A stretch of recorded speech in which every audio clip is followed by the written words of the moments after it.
Okay, very good. Okay, so our final speaker of the day is Sergei Gukov, and he's going to tell us about topological gravity and the connection to the early phases of our universe. Please go ahead. Well, thank you very much for the introduction. And first, I want to start by thanking the organizers for their amazing job in putting this together. I enjoyed many talks, and some I had to listen later in recorded version if they're too early by my time. So I was decoupled for a couple of years from string pheno conferences, and was really pleased to see how diverse is our field and how insightful and interesting are many different directions. So really enjoyed all of it so far. I'm going to talk about recent work with Pratik Agrawal, Georges Abiyad, and Kumran Wafa. So the title is here, and the paper appeared earlier this year, and there were several other developments. So here I mentioned two papers which perhaps will be the closest to what I'll try to present to you. And in fact, you'll see many points of contact with Rolf's talk, where some of these things were already mentioned. Maybe to start on an easy note, I want to mention very curious historical fact, which I personally didn't appreciate until recently. And then I came across this in the book and thought that, oh, this fits perfectly to the occasion. So it's about the work of Johannes Kepler.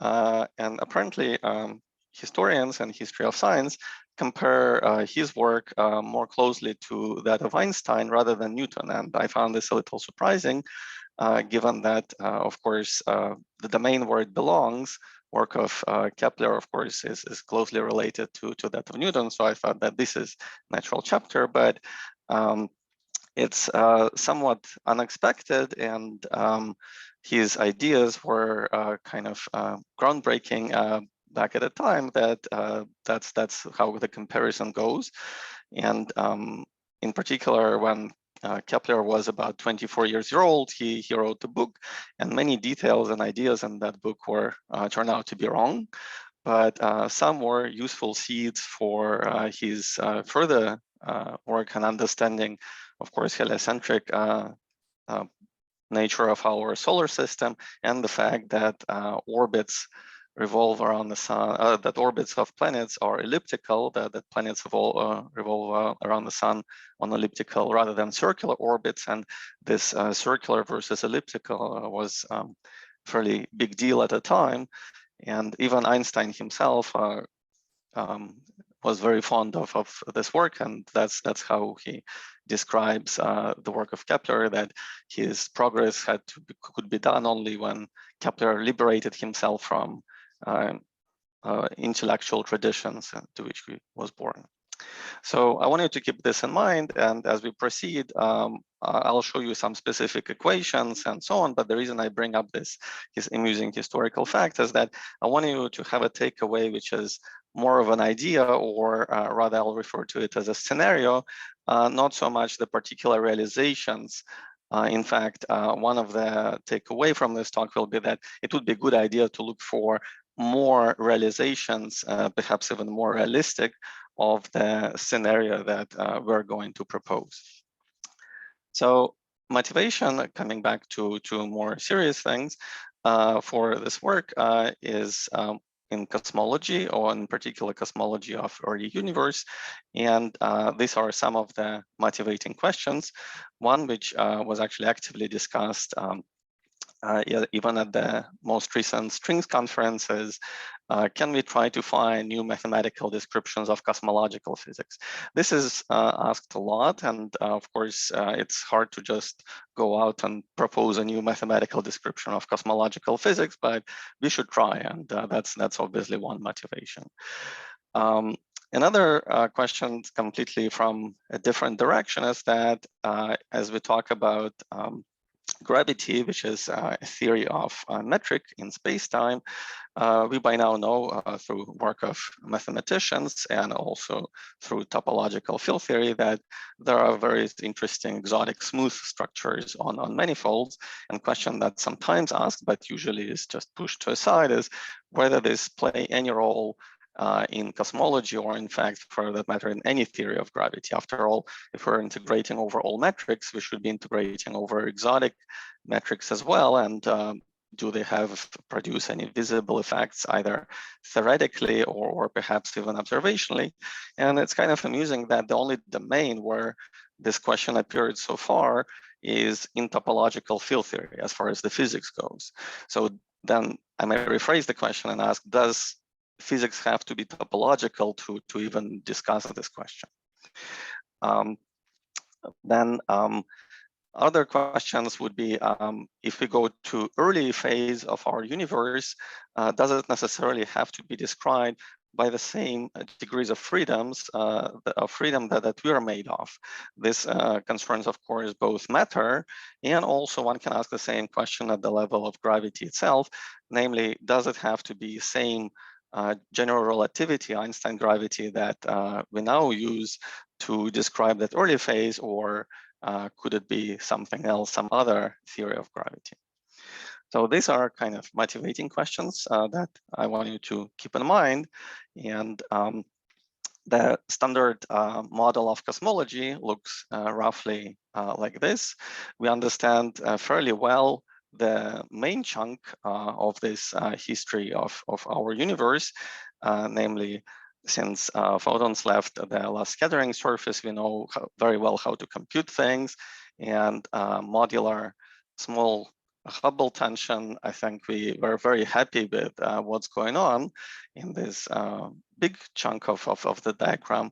However, in the very beginning, at this initial stage, we're still not quite sure. There are many models, and basically the earlier we get, the less sure we are.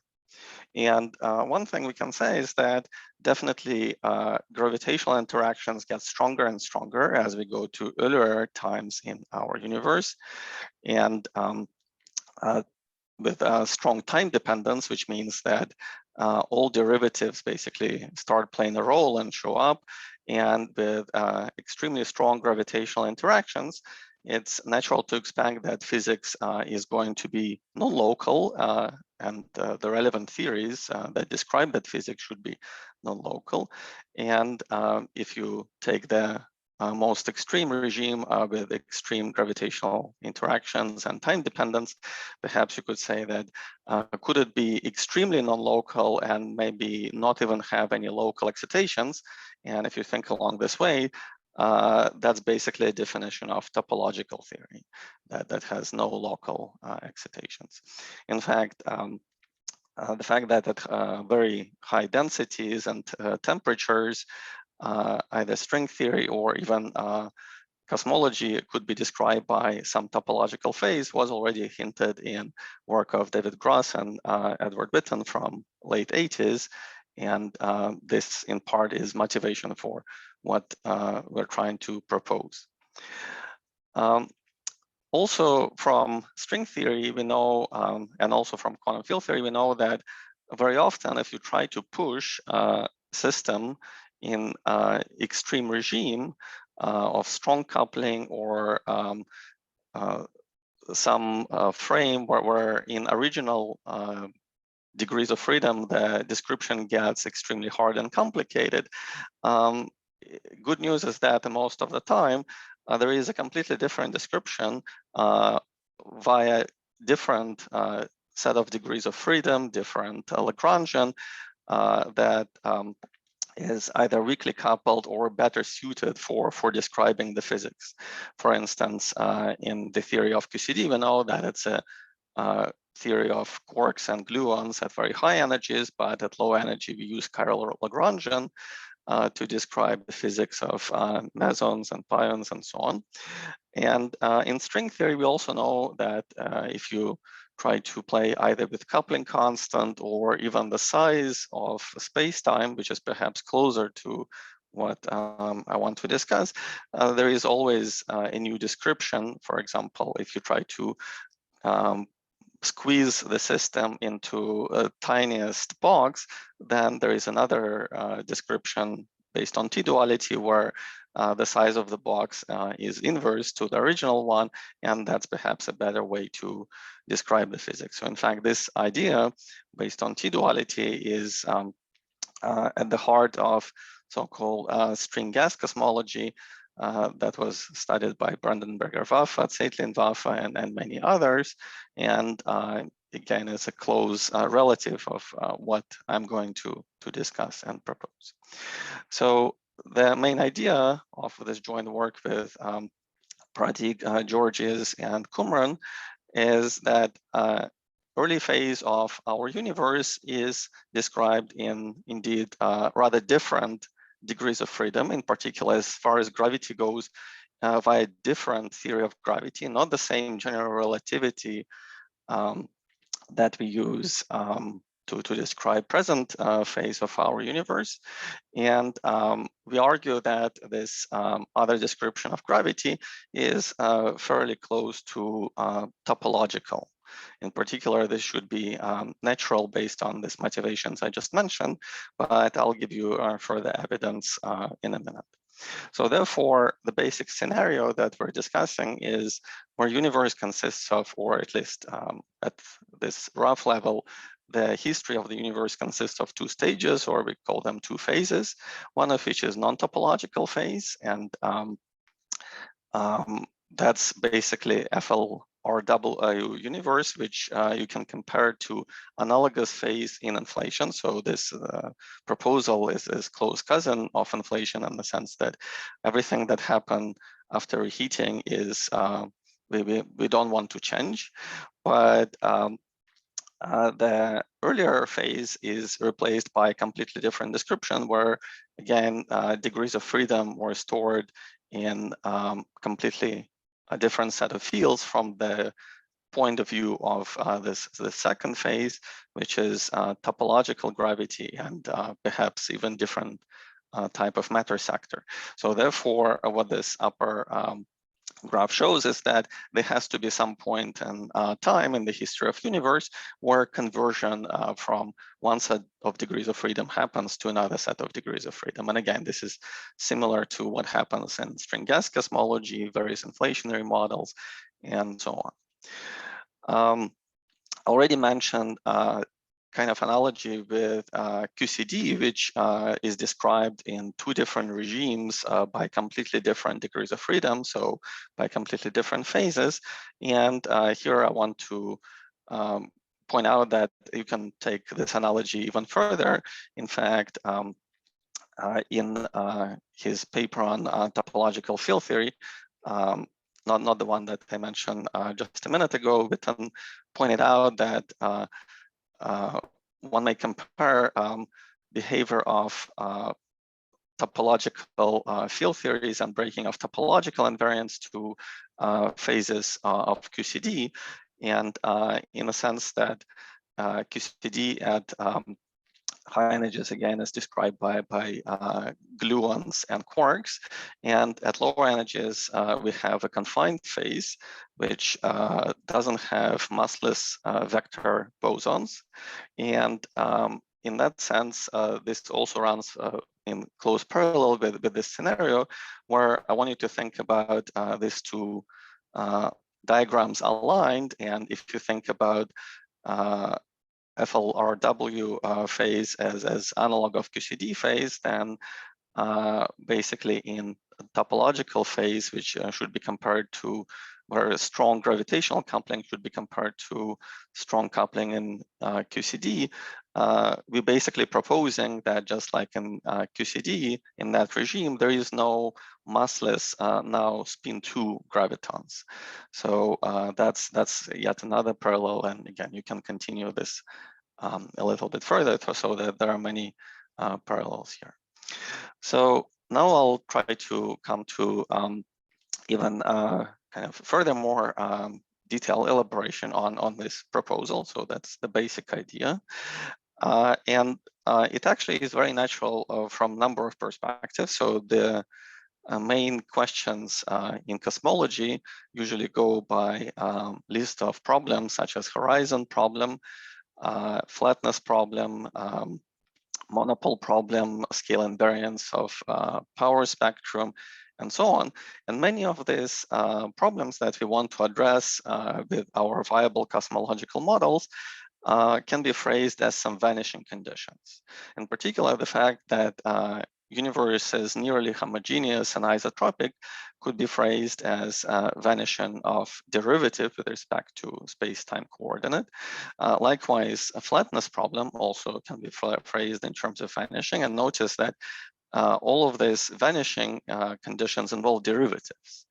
And same goes even for near scale invariance of the CMB power spectrum. So here, usually it's written in momentum space. Here it's rewritten in position space, just to precisely illustrate this point that it's basically scale independent, meaning position independent. So therefore, if we think about this problem from this perspective of nearly vanishing something, it may seem that a good starting point or initial approximation to addressing this observations would be a framework where at least to leading order, some of these observables or correlators are simply position independent. And this is basically the definition, yet another definition of topological field theory, where observables, here denoted OI, at various points in space have correlation functions which are simply independent of the position. So that would actually fit the bill very well, and would be a natural starting point for addressing some of these vanishing problems or reformulated as vanishing problems, namely horizon problem, flatness problem. And I'll say more about the power spectrum. Also, this class of models or scenario, again, as I want to emphasize, is falsifiable. It leads to not only it explains some of these features in a fairly natural and straightforward way, natural again from top-down perspective, motivated by dualities, and also from bottom-up perspective, motivated by rephrasing these problems as vanishing statements, but it actually leads to certain predictions which are, some of them are rather different from most of the inflationary models. So for example, as I emphasized by analogy with QCD, there is no spin 2 massless particle in this topological phase. So again, compare this to no spin 1 vector massless boson in a confined phase of QCD. And for this simple reason, there are no tensor mode fluctuations in this scenario, again, at least to the leading order. And that's one stark difference with most of the inflationary scenarios. And another one, which may be a little less robust, but we expect that at least generically such scenarios lead to order 1 non-Gaussianities, which again is quite different from typical inflationary models where non-Gaussianities are usually suppressed and small in one way or the other. This scenario also fits quite well with the distance conjecture, which was already mentioned in many of the talks. And therefore, I don't really have to say much about it. So again, it fits very well with ideas of dualities, which are kind of in line with many massless particles or perhaps different phases, providing descriptions in asymptotic regions in the field space. So I already mentioned that I want you to, if for example, you like various inflationary models, I want you to keep in mind that kind of this parallel that these two phases are can be compared to inflationary phase during which inflation happens, and the FLRW phase after reheating. And in particular, I want to address from the start that perhaps one of the most challenging or interesting aspects with a lot of rich physics in this scenario is precisely this turning point, the phase transition, where conversion of degrees of freedom in the topological phase to non-topological phase happens. So this is completely analogous to reheating in inflationary models, which usually is one of the most juicy and delicate parts of the story in many inflationary scenarios. That's where a lot of interesting physics goes on, and some of it is understood, some not, and also, of course, it depends on which part of the model space we're exploring. But at very rough level, I want to give you an idea that this, or ask you to keep in mind that this transition between topological phase and what we could call usual or our phase of the universe is analogous to reheating. And this picture here is stolen from a beautiful review of Daniel and Liam on inflation and string theory. So you have 5 minutes. Yes, thank you. Yeah, so this was the basic idea and motivation from various perspectives. So to say more and try to be more quantitative, we have to pick a particular model for topological phase of gravity, describe it quantitatively, and here there are a couple of choices. I'll try to mention some a bit later, but one natural choice, and the one that we explored, is a theory proposed by Witten, also in late 80s. In fact, it's one of the papers I mentioned earlier, where he constructed a completion of a theory whose gravitational part of the action is not the usual Einstein-Hilbert action, but rather self-dual part of the Weyl tensor squared. So this is very much analogous to self-dual curvature of Yang-Mills field squared. And this action has a fairly large spectrum of fields. So here is the cast of characters. It's Biorysty invariant. That's why it's called topological. And I show you the analog of supersymmetry variations, namely this Biorysty variations of various fields. It's interesting that if you restrict it to this Biorysty invariance actor of observables, the theory is actually unitary. By construction, it's scale invariant. In particular, that's the feature of this W plus squared action compared to Einstein-Hilbert action. And therefore, it has a fairly nice list of features. Maybe one negative feature is that the way if you do this Biorysty completion, the way Lagrangian is written for this theory, some of the fields, including the field C here, have degenerate kinetic terms. And this motivates Witten to introduce additional sector, namely a scalar, Biorysty invariant scalar, such that he views this as kind of topological or non-topological matter that makes the action for this field's kinetic terms non-degenerate. And doing that introduces breaks conformal symmetry. So that's one way in which conformal symmetry is broken. It also can be broken at the quantum level, and I'll discuss effective theory of that those effects in a second. And Biorysty invariance of this action can be also used to show that Einstein-Hilbert term is not generated by quantum effects, which is good because that's kind of important for scale invariance. So before I get to scale invariance, which eventually will translate into scale invariance of power spectrum, I want to point out that critical points of this action are self-dual, also known as conformally half-flat metrics. That's where the self-dual part of the Weyl tensor vanishes. And if you combine this with natural assumptions about the nature of basically same type of assumptions that we do in various inflationary models or bounds cosmologies. You quickly arrive at the condition that at this flatness condition or solution to the flatness problem. And I just want to point out that here it goes back to this statement about the critical points or nature of what are the Berenstein variant solutions in this gravity.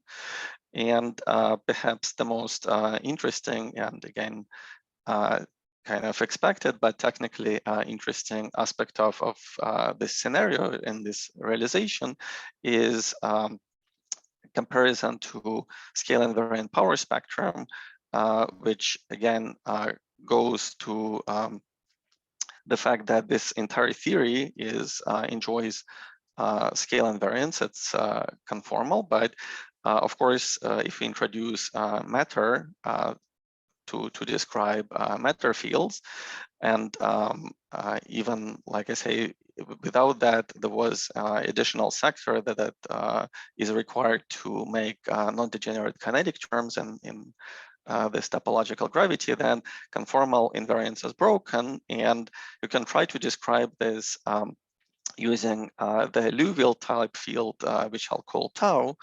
And basically, the 2-point correlation function of tau can be compared to the 2-point function of either density or temperature fluctuations that we want to compare to the CMB power spectrum. So the natural question is how much it deviates from scale invariant shape.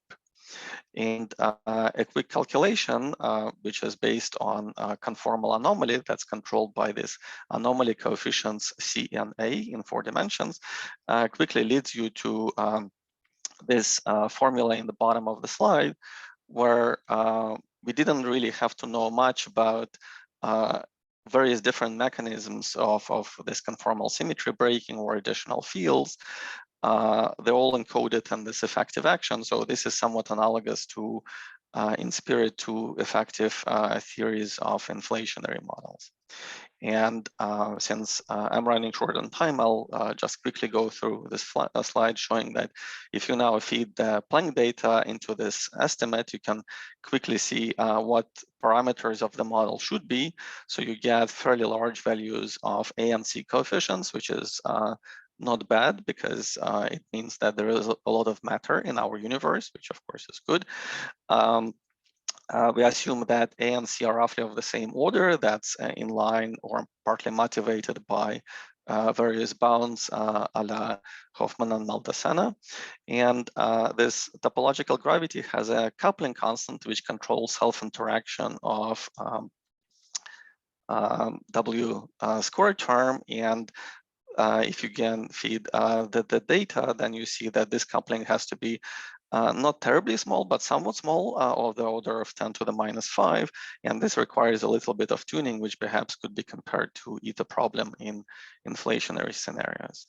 I want to point out that here in this model, the red tilt of the power spectrum is also quite robust and has to do with unitarity, so positivity of the C coefficient, while anomaly coefficient guarantees the red tilt of the spectrum, whereas in inflationary models, it really depends on which area in the model space you're exploring. For example, in hybrid inflation, the tilt is mostly blue, and in chaotic inflation or new inflation, the tilt is usually red tilt is favored.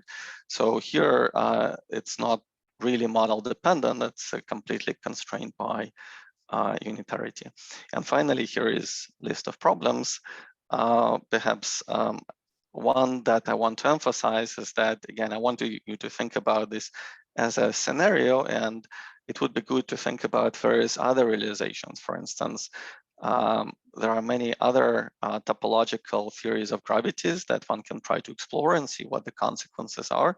In my second half of the talk, I mentioned one specific realization, whereas there are many others studied by Gary Horowitz and others. These are various topological gravities that perhaps could lead to slightly different scenarios. Also, by exploring this space of models, perhaps one can see even a smooth transition where some features of these models can be combined with various other cosmological scenarios, such as inflationary models. In particular, I don't want to contrast this to inflation. Perhaps there is a very smooth crossover where some features of inflationary models can be combined with some features of this topological early universe scenario in a way that we combine positives and help each side to solve certain issues. For example, initial conditions in inflationary models are usually a challenge, and so on. And also, of course, it would be interesting to find various realizations of either topological gravity or this particular scenario in string constructions. So since I'm out of time, I'll stop here and let you look at the list yourself.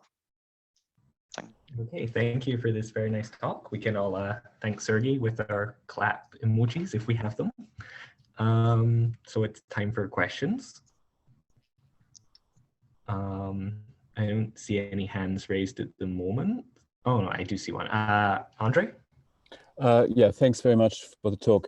You made this analogy with inflation and how the transition to the ordinary cosmology is via reheating.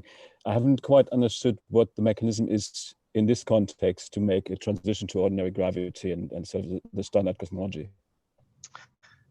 Well, we made some general remarks in the paper, but we actually didn't study it in detail. So we tried to think a little bit about this briefly, but then realized that that's whole big Pandora's box, actually, if you are to discuss it more systematically. So I think this is definitely one of the directions that needs to be explored. So we didn't make any proposal for that transition.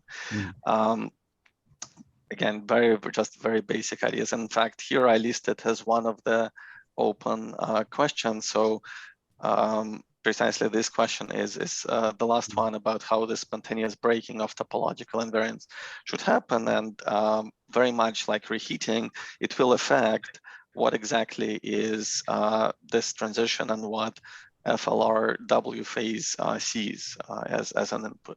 So hopefully it doesn't destroy all the good features, just like reheating hopefully does not destroy all the good features of some inflationary models. But that's definitely a question for better understanding and future research. Okay, thanks. Very good. Do we have more questions? So since people are gathering their thoughts, I wanted to ask, so on one of the very first slides, you mentioned the exotic smooth structures. So are there some examples where, like, this has an effect in cosmology? So most of the time we talked about sort of topological theories. So where is the sensitivity to the smooth structure? No, I don't have a good answer to this question. In fact, I've seen it come up a couple of times, in fact, on some of these papers by Witten that I mentioned, and also in various other contexts. But yes, I don't have a good answer. In fact, I'm hoping that by trying to bridge these two setups, namely a cosmology and something that has adjective topological, we'll be able to say something useful, whether this has any observable effects or again, even at the abstract intellectual level, whether theories of quantum gravity are really sensitive to this exotic smooth structures. At this point, I have nothing useful to say, but hoping that precisely by pushing this direction further, we'll be able to bridge this gap. Yeah. Very good, thank you. I see Jim has a question. Yeah, Sergey, nice talk. It was fun to hear about this work. It's really just a comment related to the thing that Andre raised, which is this transition that would be the analog of reheating that is important, and you sort of said you left for future work. It's sort of been emphasized in the literature a little more recently that there's actually a decent amount of wiggle room in terms of what happens post-inflation, pre-nucleosynthesis in terms of cosmic expansion and whatnot. So there is a bit of wiggle room there. And you know, I guess I'm just making the point that this is something that has been studied in the literature recently. And while there are some constraints, and certainly one doesn't want to wash away what happened at early times, basically, as long as you're radiation dominated before nucleosynthesis, you're in pretty good shape. So just a comment, because this is something that generally in string theory and normal inflationary contexts, it would behoove our community to study reheating more generally, because it's relatively unconstrained, and people have studied this over time. So. Yeah, thank you. So that's definitely something to keep in mind. And obviously that period should be, of course, relevant to pretty much all such models which are based on two phases. So whether it's something topological or accelerated expansion or something else that comes before the phase transition, the nature of the phase transition and how this reheating and quotes phase happens. It should not wash away all the good features. So I imagine that could be easily relevant in this context. Yes, thank you for the comment. Maybe to be slightly more concrete than I was in my first comment. So like something that people in our community have studied a lot is the idea of a phase of early matter domination prior to the radiation dominated phase that drives nucleosynthesis. And I don't know necessarily what it would be in your context, but if there was some different physics prior to nucleosynthesis that came out naturally out of your scenario, that would be another exciting thing to know in terms of the expansion history. So thanks. No, yeah, so to be also more concrete, I should again reiterate that we didn't discuss finer details of the phase transition to even say whether it should be matter dominated or radiation dominated era right after that. So of course, it's natural to expect that it's radiation dominated like in most scenarios, but again, we were not at that level of details to even discriminate these two options. Yeah, thank you. That's a good point. Okay, very good. I don't see any more questions. So let's thank Sergey again for this nice talk. And I